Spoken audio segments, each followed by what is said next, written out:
सभी को नमस्कार। 72वें बीपीएससी एग्ज़ाम की अगर आप तैयारी करना चाहते हैं तो इस लेक्चर में मैं बीपीएससी मेंस का सिलेबस डिस्कस कर देता हूं, क्योंकि देखिए अब तो 72 ही है। इस साल 2026 में इसका पीटी हो जाएगा, बाकी 27 में इसका मार्च अप्रैल में मेंस होगा। तो पीटी के पहले आपके पास लगभग 9 महीने का समय, अगर 30 सितंबर को मान लेते अगर पीटी अगर होगा तो अभी अप्रॉक्स आपके पास 8.5 या 9 महीने का समय है। तो इस समय में आप क्या कर सकते हैं? अगर 9 महीने का मोटा समय है, इसमें 4 महीने आप मेंस पढ़िए, ठीक, और बाकी उधर जो 5 महीने बचेगा उसमें पीटी अच्छे से करेंगे। मेरा जो 12 जनवरी को बैच भी हम शुरू कर रहे हैं, तो पहले हम लोग मेंस ही करेंगे। जो भी जीएस पर फर्स्ट में है या सेकेंड में है या जो निबंध है या डीआई और करंट अफेयर्स, सारे चीज़ को लगले 4 महीने हम कवर कर लेंगे। फिर जब उधर 5 महीना पीटी का बचेगा, हम लोग ओनली पीटी पर काम करेंगे। फिर जब पीटी एग्जाम हो जाएगा फिर वो मेंस पढ़ेंगे। ऐसे करके एक अपना मतलब प्लान तैयार कर सकते हैं। तो इसमें हम क्या कर सकते हैं, अच्छे से आपको सिलेबस बताया तो आप इसमें पढ़ना क्या है और क्या क्या आपको नहीं पढ़ना। पहले बात देखिए, बीपीएससी मेंस का जहाँ सिलेबस का सवाल है तो जीएस पेपर फर्स्ट में आपका history and art and culture आता है, फिर नेशनल और इंटरनेशनल करंट अफेयर हो जाता है और डीआई का सवाल रहता है, ठीक।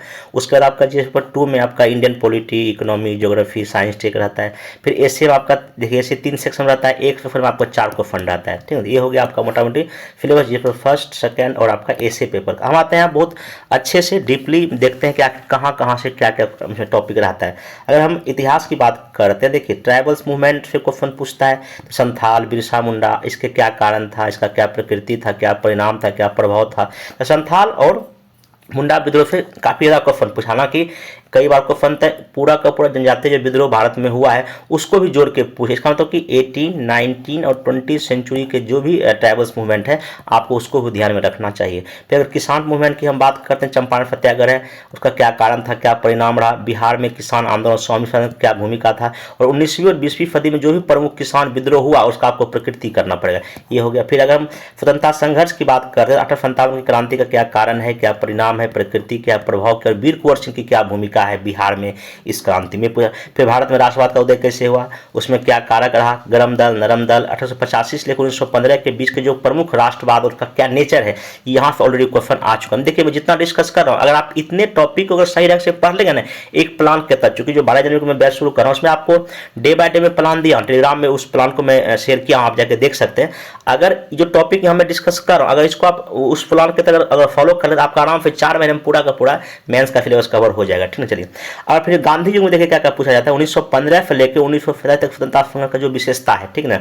फिर गांधी जी का उदय आखिर कैसे, गांधीयन जो एरा का उदय के पीछे क्या कारण है, ये क्वेश्चन पूछ चुका है। फिर नॉन कॉर्पोरेट मूवमेंट हो गया, सिविल डिसऑर्डर मूवमेंट हो गया, क्विट इंडिया मूवमेंट, उसका क्या कारण था, क्या परिणाम था, और बिहार से जोड़ के इसमें आपको एक क्वेश्चन पूछा जाता है। बाकी गांधी जी का जो संघर्ष विराम संघर्ष की जो रणनीति थी वो क्या है, और जननेता के रूप में गांधी जी का उदय या एक जननेता के रूप में गांधी जी को आप कैसे देखते हैं, ऐसा क्वेश्चन बेंच में क्वेश्चन आ चुका है। फिर हम लोग क्या करेंगे, 1857 से 1950 के बीच में जो बिहार का जो है ना हमारे देश की आज़ादी की लड़ाई में क्या भूमिका था, जैसे कि 1850 क्रांति में बिहार के लोगों की क्या भागीदारी थी, वीर कुंवर सिंह की भूमिका, नरम दल गरम दल में बिहार की भूमिका, non corporate movement, civil disorder movement, quit India movement में बिहार की भूमिका, क्रांतिकारी राष्ट्रवाद कैसे, और बिहार की महिलाओं की भूमिका। हालांकि अभी तक तो नहीं पूछा, लेकिन हाँ आगे इस तक प्रश्न पूछे जाने का चांस है। ऐसे कर सकते हैं। आर्ट एंड कल्चर में क्या करेंगे, मौर्य कला या गुप्त कला, पाल कला, पटना कलम जो है, स्थापत्य कला, प्राचीन मध्यकाल का भी देखना पड़ेगा।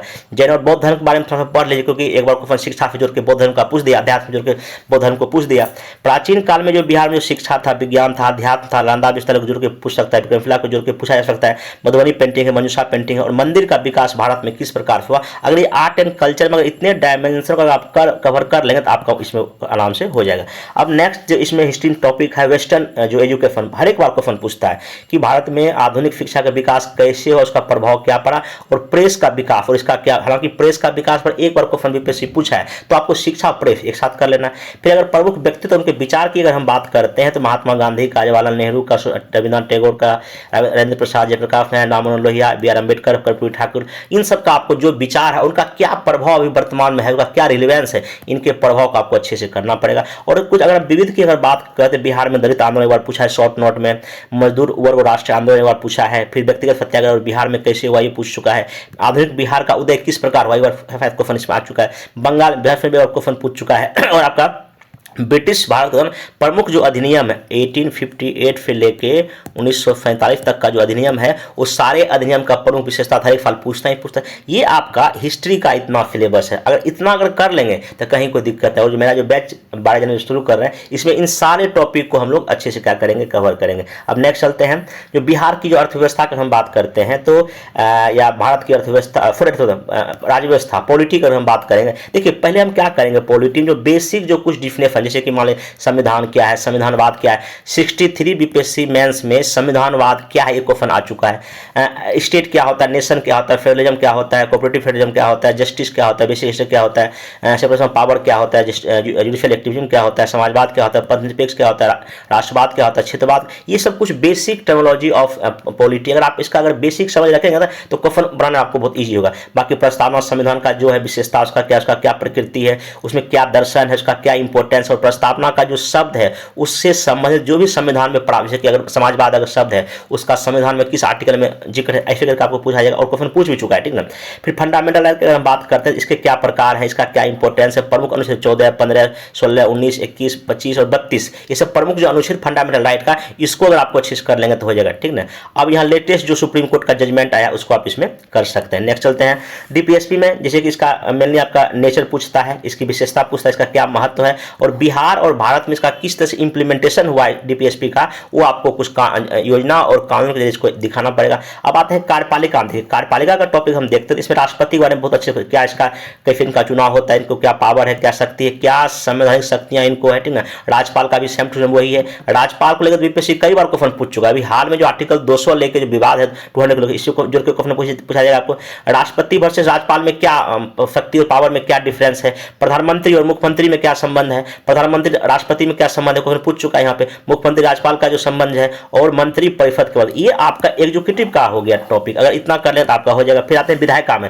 विधायिका में संसद का क्या गठन है, संरचना क्या, उसका कार्य क्या है, संप्रभु है कि गैर संप्रभु है, ये सब क्वेश्चन ऑलरेडी पहले पूछ चुका है। राज्यसभा लोकसभा का संरचना, शक्ति, भूमिका करना पड़ेगा। लोकसभा का अध्यक्ष की क्या शक्तियां हैं, दोनों सदन में जो ज्वाइंट सेशन का क्या प्रावधान है, और संसद की घटती उत्पादकता, जैसे शोरगुल हंगामा होता है, यहाँ क्वेश्चन जोड़कर पूछा जा सकता है। और संसद की प्रमुख उपलब्धि, आजादी के बाद से लेकर अब तक संसद की क्या उपलब्धियां रहा, और राज्य विधानमंडल का भी टॉपिक है तो नहीं पूछेंगे, फिर विधान परिषद या विधानसभा जो बिहार में है आप उसको जोड़कर एक बार देख सकते हैं। जहां तक न्यायपालिका की बात है, न्यायिक स्वतंत्रता क्या होता है, ठीक ना।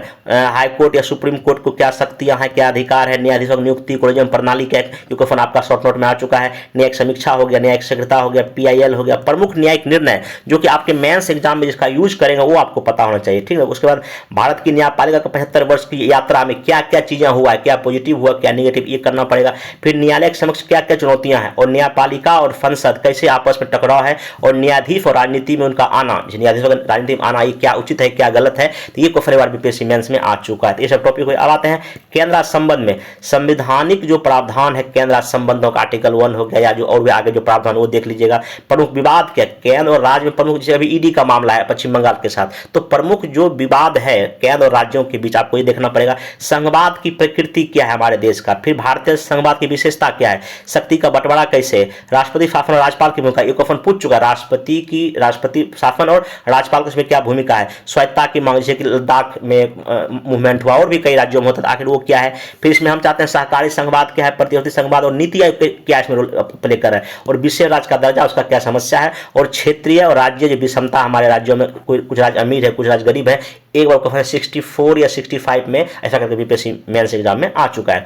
Local government favourite topic BPSC का 73, 74 संविधान संशोधन, उसका क्या उद्देश्य है, क्या विशेषता है, क्या महत्व है, क्या इंप्लीमेंटेशन हुआ है, उपलब्धियां क्या रहा, क्या कमियां हैं, उसका क्या उपाय हो सकता है, और बिहार में पंचायती राज महिलाओं की भूमिका, ये इतना सबसे टॉपिक से क्वेश्चन आ चुका है, ठीक है। चलिए नेक्स्ट चलते हैं। इलेक्शन की बात हम करते हैं, चुनाव और लोकतंत्र में क्या संबंध है, भारतीय चुनाव पद्धति प्रक्रिया क्या है, निर्वाचन आयोग की भूमिका क्या है, चुनाव समस्या में सुधार क्या होता है, ये सब टॉपिक अगर आप अच्छे से कर लें तो कहीं कोई दिक्कत होने वाला नहीं है। अब आता है कि एक टॉपिक बहुत इंपॉर्टेंट है, राजनीतिक गतिशीलता। लक्ष्मीकांत सर का बुक देखेंगे तो उसमें टॉपिक है राजनीतिक गतिशीलता, मतलब कि पॉलिटिकल डायनेमिक्स। इसमें क्या है, पॉलिटिकल पार्टी से क्वेश्चन पूछ चुका है, इसकी क्या विशेषता, क्या भूमिका, क्या चुनौतियां, ये हो गया। फिर मतदान व्यवहार वोटिंग बिहेवियर क्या होता है। फिर 1990 के बाद जो हमारे देश में चुनाव सुधार हुआ है वो एक बार क्वेश्चन शायद 68 में पूछ चुका है।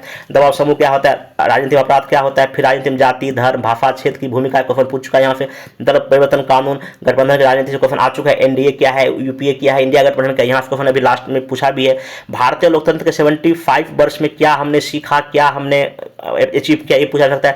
भारतीय संविधान का भी 75 वर्ष में क्या उपलब्धियां रहा या क्या उसका नेगेटिव पॉइंट, यहाँ से पूछ सकते हैं। और भारतीय राजनीति की बदलती प्रमुख प्रवृत्ति या क्या मुद्दे भारतीय राजनीति में उभर रहे, ये पूछा जाएगा। और संविधान संशोधन की प्रक्रिया और लेटेस्ट संविधान संशोधन। हाँ, अगर इसका हम सोर्स की बात करें, देखिए एक तो लक्ष्मीकांत सबसे बेसिक पढ़ सकते हैं, बाकी VNIS का 365 का जो मेंस का नोट्स वो या PD पढ़ सकते हैं करने पर, बाकी ISPC फाइटर का नोट्स या मेरा यूट्यूब चैनल में बहुत सारे लेक्चर में लेता हूँ, आप उसको फॉलो कर सकते हैं। और PYQ जरूर सॉल्व कीजिए हर एक चैप्टर का, ठीक है, हो गया। अब आते हैं हम इंडियन एग्रीकल्चर में या बिहार का जो अर्थव्यवस्था में। देखिए इसमें पहले कृषि एग्रीकल्चर टॉपिक है, क्या विशेषता है कृषि का, क्या भूमिका है, रोल है, क्या समस्या कृषि में, मार्केटिंग का क्या समस्या है, MSP क्या है, ENM क्या है, हरित क्रांति क्या, क्वेश्चन पूछ चुका है यहाँ जोड़ के। कृषि सब्सिडी क्या है, खाद्य सुरक्षा क्या है, 64 में खाद्य सुरक्षा से क्वेश्चन जोड़ के पूछा जा चुका है। लैंड रिफॉर्म क्या, और बिहार में जो कृषि 1 2 3 का क्या उपलब्धि रहा और 4 का क्या विशेषता है, इसे जोड़ के आप पढ़ लेंगे। इंडस्ट्री का अगर हम बात करेंगे तो यहाँ पे इंडस्ट्री आखिर उद्योग किस फैक्टर पे लगता है, कौन सा कारक जिम्मेदार है, औद्योगिक क्षेत्र कौन सा होता है, MSME विनिवेश, सेज क्या है, मेक इन इंडिया क्या, फूड, इसे जो इंडस्ट्री का जो टॉपिक है आपको यहाँ इकोनॉमिक्स में करना पड़ेगा। गरीबी बेरोजगारी से भी क्वेश्चन पूछता है, इसे गरीबी का क्या कारण है, उसका क्या उपाय होगा, सरकार उसके लिए क्या कर रहे हैं, स्किल डेवलपमेंट क्या है, सामाजिक विकास क्या है, आर्थिक नियोजन भी फेवरेट टॉपिक BPSC का पंचवर्षीय योजना जो 12 हुआ है उसका क्या अचीवमेंट रहा है, NEP क्या है 1991 में, LPG का क्या प्रभाव पड़ा, और नीति आयोग 2017 से जो भी प्लानिंग कर रहा है उसका क्या रहा था, इसी करके आप जोड़ के पूछेगा। अब आते हैं अब रेलवे का क्या डेवलपमेंट है या road, water transport, digital India, housing, logistic, ये सब भी आपको क्वेश्चन जोड़ जाके करंट से जोड़ के इसको पूछा जाता है। एनर्जी का जहां तक बात है, renewable energy, non renewable energy, energy growth और डेवलपमेंट क्या है, इसे पूछता है। और बिहार के इकोनॉमिक अच्छे से एग्रीकल्चर करेंगे या उसका जो भी जुड़ा हुआ क्षेत्र कर लेंगे,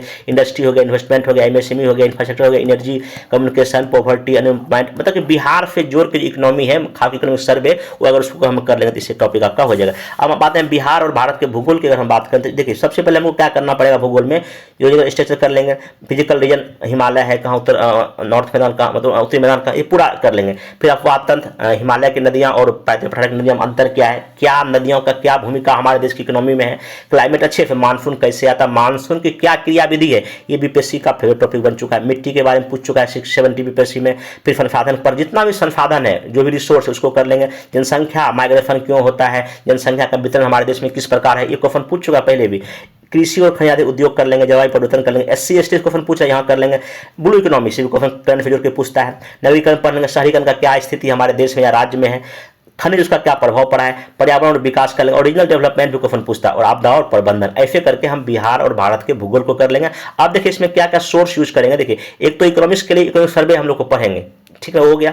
अब बजट भी कर लेंगे। उसके बाद दृष्टि का जो इकोनॉमी का जो क्विक बुक आता है अब उसको भी पढ़ सकते हैं, नहीं तो मतलब क्या कहते हैं ज्योग्राफी के लिए महेश वर्मा सफिशिएंट है। 11th और 12th का जो NCERT आता है तो उसमें भी ये सब टॉपिक कवर किया गया, या ISPC फाइल करना नोट्स पढ़ सकते हैं। बाकी PYQ को अच्छे सॉल्व अगर करेंगे तो आपका इसमें हो जाएगा। अब आते हैं साइंस और टेक्नोलॉजी। देखिए साइंस में क्या कर सकते हैं, सबसे पहला टॉपिक है स्पेस एंड टेक्नोलॉजी। इसमें इसरो का क्या अचीवमेंट रहा है, और डे बाय डे जब इसरो का अगर कुछ अचीवमेंट हो रहा है तो आपको उस पर नजर बनाकर रखना पड़ेगा, क्योंकि इससे क्वेश्चन करंट से जोड़ के पूछता है। बाकी PSLV FLV ये सब क्या होता है, और जो फ्यूचर प्रोजेक्ट जो इसरो का है वहां से क्वेश्चन पूछ चुका है।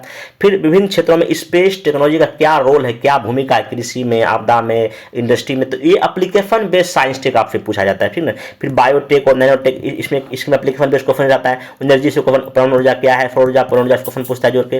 प्रदूषण चूंकि काफी एक मुद्दा हमारे देश का बन गया है तो उसमें क्या प्रकार है, इसका क्या उपाय हो सकता है, और ई वेस्ट से पूछा गया क्वेश्चन। कंप्यूटर और ITC से सुपर कंप्यूटर क्या होता है, AI क्या है, प्रोग्रामिंग लैंग्वेज क्या होता है, सॉफ्टवेयर क्या होता है, साइबर क्राइम क्या होता है, यहाँ से क्वेश्चन जोड़ के पूछा जा सकता है। अब मेनली देखिए मैं क्या रोल ऑफ टेक्नोलॉजी, मतलब कि साइंस टेक का क्या रोल है, किसमें, बाढ़ को खत्म करने में, सूखा को खत्म, महामारी में, आपदा में, जल संकट में, घटते संसाधन में, कृषि में, प्रदूषण में, शहरीकरण में, ग्रामीण विकास में, मतलब कि साइंस टेक का भूमिका डिफरेंट अगर एरिया में अगर कर लेंगे आपका टॉपिक कवर हो जाए। हाँ, इसमें सिंपल है कि PYQ को अच्छे से सॉल्व कीजिए, मेरा नोट्स ले सकते हैं, यूट्यूब चैनल पर फॉलो कर सकते हैं। बाकी दृष्टि का क्विक बुक आता है साइंस टेक का, उससे भी इसको कवर कर सकते हैं। जहाँ तक DI का सवाल है, देखिए इस सेक्शन को करने से पहले आप परसेंटेज के टॉपिक का बेसिक एक बार सॉल्व कर लें, रेशियो का बेसिक क्या पढ़ लें, लॉस का बेसिक पढ़ लें, प्रॉफिट का, एवरेज का प्रैक्टिस कर लें, मतलब बेसिक जो है, तब जाकर उसके पिछले 10 साल का जो भी है PYQ कम से कम 3 बार बनाना है। और बाकी और भी जो प्रैक्टिस है, जैसे कि जो अंकगणित जैसे RS अग्रवाल सर की जो बुक है उसमें DI का ना काफ़ी अच्छा दिया गया है लास्ट में 4 चैप्टर, उसको सारे क्वेश्चन को आप सॉल्व कर लेंगे तो आपका DI का कोई समस्या नहीं रहेगा। ज़्यादा निबंध का बात है, देखिए निबंध में क्या है, अभी जो 3 बार निबंध एग्जाम हो चुका है, अगर पेपर को अच्छे से देखिए, जब देखेंगे तो सामाजिक से क्वेश्चन जोड़ के पूछ रहा है, राजनीति से जोड़ के पूछ रहा है, आर्थिक से, तकनीकी से, अंतर्राष्ट्रीय मुद्दे पर क्वेश्चन पूछा जा रहा है, ठीक ना। तो कम से कम जो भी टॉपिक, शिक्षा हो गया, महिला सशक्तिकरण हो गया या भ्रष्टाचार हो, इन सब टॉपिक पे लगभग ना कुछ कंटेंट तैयार कर लें और उस पर कुछ ऐसे लिख लें। और बाकी दार्शनिक जो निबंध को प्रैक्टिस, विचार एक दार्शनिक टॉपिक है, सत्य है, तो ऐसे टॉपिक को आप प्रैक्टिस कर सकते हैं। और बिहार का लगभग 50 से अधिक मुहावरे, लोकोक्ति का मीनिंग और उसको लिख के रख लें, ठीक है ना। और दृष्टि का इसके ले सकते हैं बुक, या नहीं तो मेरा जो नोट्स है उसमें सारा मैं टॉपिक ऐसे का जो है कवर कर दिया हूँ। तो मेनली निबंध में बस 3 साल का पेपर देखिए और अलग अलग जो क्वेश्चन जो पूछा है समाज से, सामाजिक से, राजनीति से, तकनीक से, उन सब टॉपिक को अच्छे से अगर कर लेंगे तो आप इसमें हो जाएगा। हालांकि मैं ऐसे अलग लेक्चर लूंगा उसमें क्या क्या आप टॉपिक कर सकते हैं, क्या क्या कैसे कैसे पढ़ेंगे। तो ये है, तो ये रहा एक मोटामोटी मेंस का कि आप इतना अगर सिलेबस कर लेंगे अगले 4 महीने में, मान लीजिए, हालांकि सिलेबस बहुत बड़ा है, लेकिन अगर आप एक प्लान के तहत अगर इसको करेंगे तो आराम से 4 महीने में हो सकता है। इसी मैं एक प्लान दिखाता हूँ। अभी मैं जितना डिस्कस किया, देखिए जैसे कि 12 जनवरी से लेकर फरवरी के बीच में हम लोग ये सब टॉपिक कवर कर सकते हैं, ठीक ना। फिर 18 जनवरी से लेकर 22 जनवरी के बीच में ये सब टॉपिक कवर कर सकते हैं। ऐसे करके देखिए 12 जनवरी से लेके आप अगले लगभग 15 मई तक आते आते 15 मई तक आते आते जो भी मैं डिस्कस किया डे बाय डे प्लंग आप आराम से कवर कर सकते हैं। इसका PDF टेलीग्राम पे पड़ा हुआ। अगर बैच ज्वाइन करना चाहते तो अभी 12 जनवरी से हम बैच भी शुरू कर रहे हैं, पूरा का पूरा। अभी पहले मेंस करेंगे 4 महीने, फिर हम लोग PT करेंगे। तो इस नंबर पे कॉल करके इस पे बारे में और जानकारी आप ले सकते हैं। अब मिलेंगे नेक्स्ट वीडियो में। Thank you.